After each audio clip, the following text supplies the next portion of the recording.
Hello student, હું આપની channel આદર્શ ક્લાસ સુધી તમારું ભવ્ય સ્વાગત કરું છું। આજે આપણે ધોરણ 9 ગણિત ચેપ્ટર 11 પૃષ્ઠફળ અને ઘનફળ તેનો સ્વાધ્યાય 11.1 નો દાખલા નંબર 6 અને 7 ભણીશું। ચાલો સમયનો બગાડ કર્યા વિના ભણવાની શરૂઆત કરીએ। દાખલા નંબર 6, શંકુ આકારના મકબરાની ત્રાસી ઊંચાઈ અને પાયાનો વ્યાસ અનુક્રમે 25 મીટર અને 14 મીટર છે। पहला तो अपने शंकु आकारનો મકબરો દોરી દઈએ। મકબરો કોને કહેવાય? જે કબરના ઉપર જે ઇમારત બનાવવામાં આવતી હોય છે તેને આપણે મકબરો કહેતા હોઈએ છીએ। તો પહેલા આપણે શંકુ આકારનો મકબરો દોરી દઈએ। ત્યાં મકબરો છે શંકુ આકારનો, નીચે કબર છે, નીચે કબર છે। આ મકબરાની ઊંચાઈ છે અને આ મકબરાની ત્રિજ્યા છે।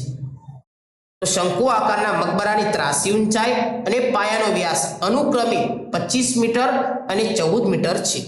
तो आमाथी ત્રાસી ઊંચાઈ कही અને પાયાનો વ્યાસ કયો? तो याद રાખજો, જે પહેલું માપ આપ્યું હોય એ પહેલું માપ તેને લેવામાં આવશે। તો ત્રાસી ઊંચાઈ પહેલું આપ્યું છે તો 25 મીટર ત્રાસી ઊંચાઈ ગણાશે અને પાયાનો વ્યાસ એ કેટલો ગણાશે? 14 મીટર। એ બીજા નંબર આપ્યું છે એટલે બીજા નંબરનું માપ તેનું ગણાશે। તો આપણે શું આપેલું છે બોલો? અહીંયા મને આપેલી ત્રાસી ઊંચાઈ 25 મીટર અને પાયાનો વ્યાસ કોને કહેવાય? આ પૂરેપૂરું માપ નીચેનું એના વ્યાસ કહેવાય। તો વ્યાસ કેટલો આપ્યો છે મને? 14 મીટર।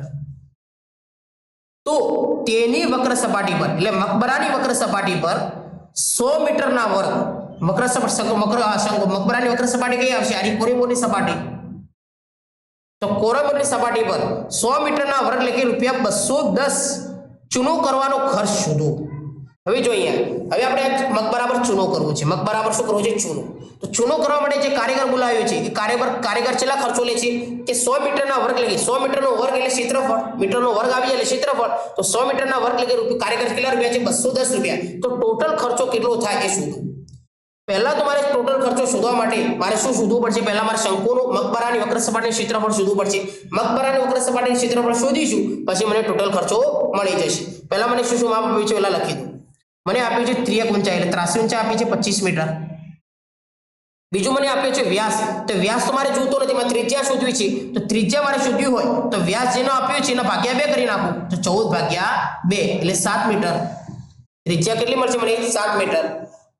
તો મારા પાસે L છે, R છે। તો શંકુનું વક્ર સપાટી મકબરાની વક્ર સપાટીનું ક્ષેત્રફળ શોધી કાઢો। તો મકબરાની વક્ર સપાટીનું ક્ષેત્રફળ એનું સૂત્ર શું છે બોલો? મકબરો કેવો છે? શંકુ આકારનો। તો પાઈ r l પાઈ બરાબર અહીંયા કોઈ ઉલ્લેખ કર્યો છે? કોઈ ઉલ્લેખ નથી કર્યો। તો આપણે 22/7 લઈ લઈશું। ત્રિજ્યા કેટલી લઈશું બોલો? ત્રિજ્યા r બરાબર કેટલું લઈશું? 7 મીટર 7। અને બીજું મને શું લેવાનું છે? l એટલે l કેટલો છે મારા પાસે? 25 છે। 7 ગુણ્યામાંથી 7 ભાગ્યામાંથી કટ કરી નાખો 25 ગુણ્યા 22 કરી નાખો મને જવાબ મળી જશે વક્ર સપાટી ક્ષેત્રફળ 25 ગુણ્યા 22। तो नीचे बे संख्या एक शून्य मूकी दो, 5 2 10, 2 2 4 ने 1 5, 5 2 10, 2 2 4 ने 1 5, तो 0 5 5 तो 550 કેટલો જવાબ મળે બોલો? 550 મીટરનો વર્ગ। તો મકબરાને મને વક્ર સપાટીનું ક્ષેત્રફળ કેટલું મળ્યું બોલો? 550 મીટરનો વર્ગ। પણ મારે તો ક્ષેત્રફળ નથી શોધવાનું, મારે તો શું શોધવાનું? કુલ ખર્ચો। હવે જો ખર્ચો કેવી રીતે શોધીશું? અહીંયા જો 100 મીટરના વર્ગ એટલે કે કારીગર કેટલા રૂપિયા લે છે? 210 રૂપિયા। તો આપણે લખીશું કે 100 મીટરના વર્ગ લેખે કારીગર કેટલા રૂપિયા લે છે? ₹210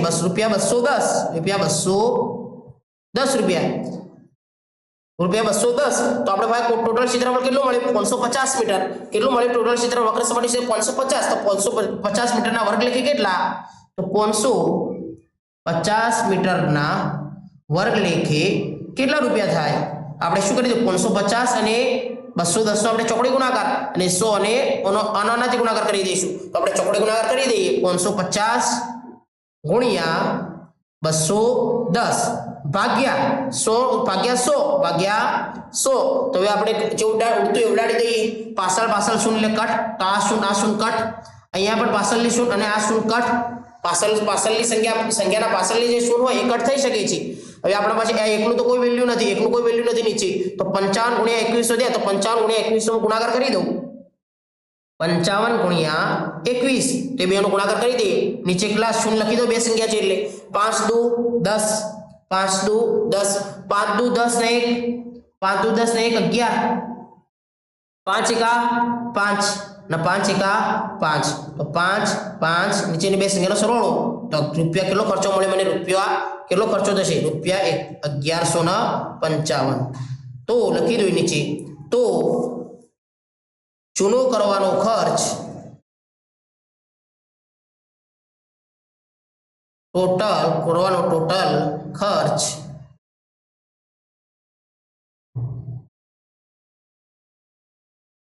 રૂપિયા 1155 થાય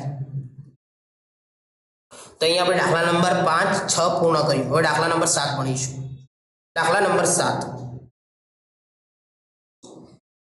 એક જોકરની ટોપી લંબવૃત્તીય શંકુ આકારની છે આપણે પહેલા જોકરની ટોપી દોરી દઈએ જોકરની ટોપી જોઈએ છે કેવા આકારની હોય છે શંકુ આકારની જ હોય છે ને આ જોકરની ટોપી છે આ જોકરની ટોપીની ઊંચાઈ છે અને જોકરના ટોપીની ત્રિજ્યા છે તો એક જોકરની ટોપી લંબવૃત્તીય શંકુ આકારની છે તેના પાયાની ત્રિજ્યા આપણને આપેલી છે કેટલી આપી છે 7 સેમી અને ઊંચાઈ કેટલી આપી છે આપણને પાયાની ઊંચાઈ શંકુ આકારની ઊંચાઈ કેટલી આપી છે આપણને 24 સેમી કેટલી આપી છે 24 તો ઊંચાઈ પણ આપણને આપી દીધી છે તો આવી 10 ટોપી બનાવવા વપરાતા કાગળનું ક્ષેત્રફળ શું તો આવી ટોટલ કેટલી શંકુ આકારની કેટલી ટોપી બનાવી છે 10 ટોપી બનાવી છે તો ટોપી બનાવવાથી જે કાગળ વપરાશે એ કાગળનું ક્ષેત્રફળ કેટલું થશે શોધો 10 ટોપી બનાવવા માટે તો જો અહીંયા ધ્યાન આપો આપણે શું કરીશું એક જે આ ચોકરની એક ટોપી છે પહેલા એક ટોપીનું ક્ષેત્રફળ શોધી દઈએ તો એક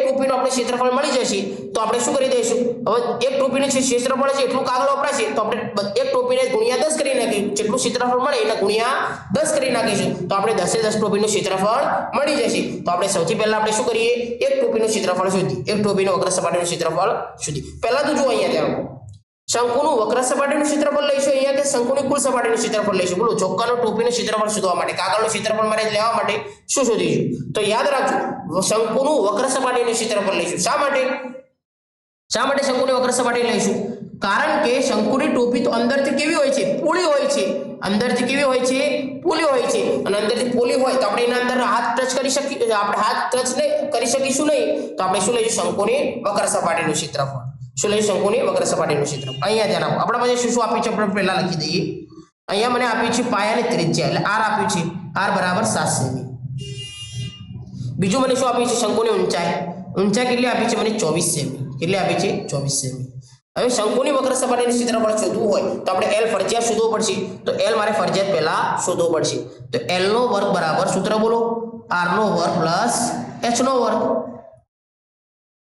l નો વર્ગ એમને લખી દઉં r ત્રિજ્યા કેટલી છે મારા પાસે 7 તો 7 નો વર્ગ h ઊંચાઈ કેટલી છે મારા ભાઈ બોલો 24 નો વર્ગ 7 નો વર્ગ એટલે સીધું 49 l નો વર્ગ એમને લખી દઉં 7 નો વર્ગ એટલે સીધું 49 પ્લસ 24 નો વર્ગ કેટલો થશે બોલો બધાને યાદ આવવો જોઈએ 24 નો વર્ગ કેટલો થશે 576 કેટલો થશે 576 યાદ રાખજો 24 નો વર્ગ કેટલો થશે 576 અને 25 નો વર્ગ કેટલો થશે 625 યાદ રાખજો હવે l નો વર્ગ એમને લખી દઉં 49 પ્લસ 576 તો કેટલો જવાબ થશે બોલો 576 પ્લસ 49 તો 9 ને 6 15 7 ને 1 8 8 ને 4 કેટલા થશે 12 અને 5 ને 1 6 તો 625 જવાબ મળ્યો કેટલો જવાબ મળ્યો 625 હવે l ના વર્ગમાં તો l જોઈએ છે l નો વર્ગ નથી જોતું તો વર્ગ સામેની સંખ્યાને આપી દો ગણિતનો નિયમ છે 625 હવે l બરાબર 625 કોનો વર્ગ છે બોલો હાલ જ કીધું તમને 25 નો વર્ગ છે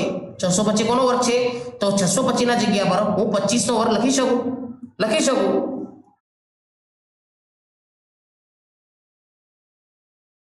હવે અહીંયા ધ્યાન આપો અહીંયા વર્ગ અને વર્ગમૂળ બંને શું થઈ ગયા ભેગા થઈ ગયા તો વર્ગ અને વર્ગમૂળ બંને ભેગા થઈ ગયા ગણિતનો નિયમ છે કે ઉડી જાય તો l બરાબર મને કેટલા મળ્યા 25 સેમી કેટલા મળ્યા 25 સેમી તો l પણ મને અહીંયા મળી ગયા હવે l મળી ગયો તો શંકુનું વક્ર સપાટીનું ક્ષેત્રફળ શોધી કાઢું એક ટોપીનું ક્ષેત્રફળ શોધી કાઢું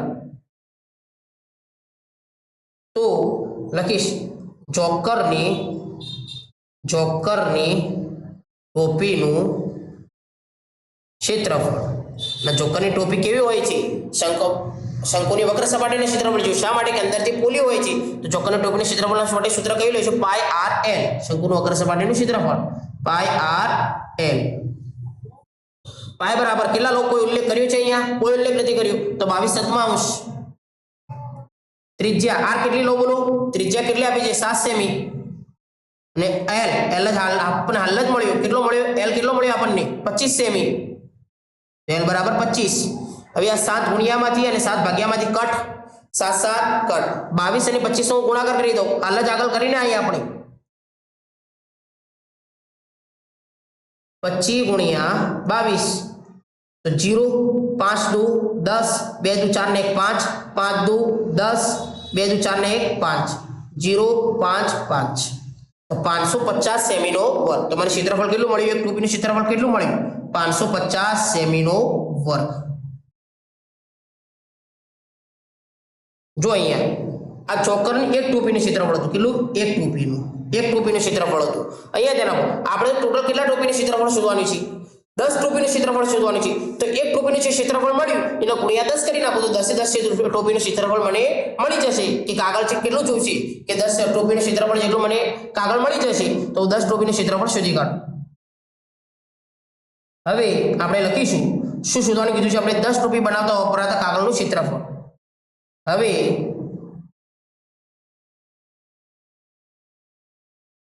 આપણે લખીશું હવે 10 ટોપી બનાવવા માટે વપરાતું કાગળનું ક્ષેત્રફળ બરાબર 550 ગુણ્યા આ એક ટોપીનું જે ક્ષેત્રફળ એના ગુણ્યા 10 કરી નાખો ગુણ્યા 10 તો 10 એ 10 ટોપીનું ક્ષેત્રફળ મને મળી જશે તો 550 ગુણ્યા 10 કરી નાખો 550 ગુણ્યા 10 तो नीचे बेस जीरो मूकी दो 1 0 0 5 एका 5 5 एका 5 0 0 0 0 0 0 तो કેટલું મળે 5500 મળી જશે મને તો 5500 સેમી નો વર્ગ 5500 સેમી નો વર્ગ તો મને ફાઇનલ જવાબ મળી ગયો આઈ હોપ હું આશા રાખું છું તમે દાખલા નંબર 6 અને 7 સમજાયો હશે તો સમજાયો હોય તો ચોક્કસ કોમેન્ટ કરી મને કહો ચાલો આપણે નેક્સ્ટ લેક્ચરમાં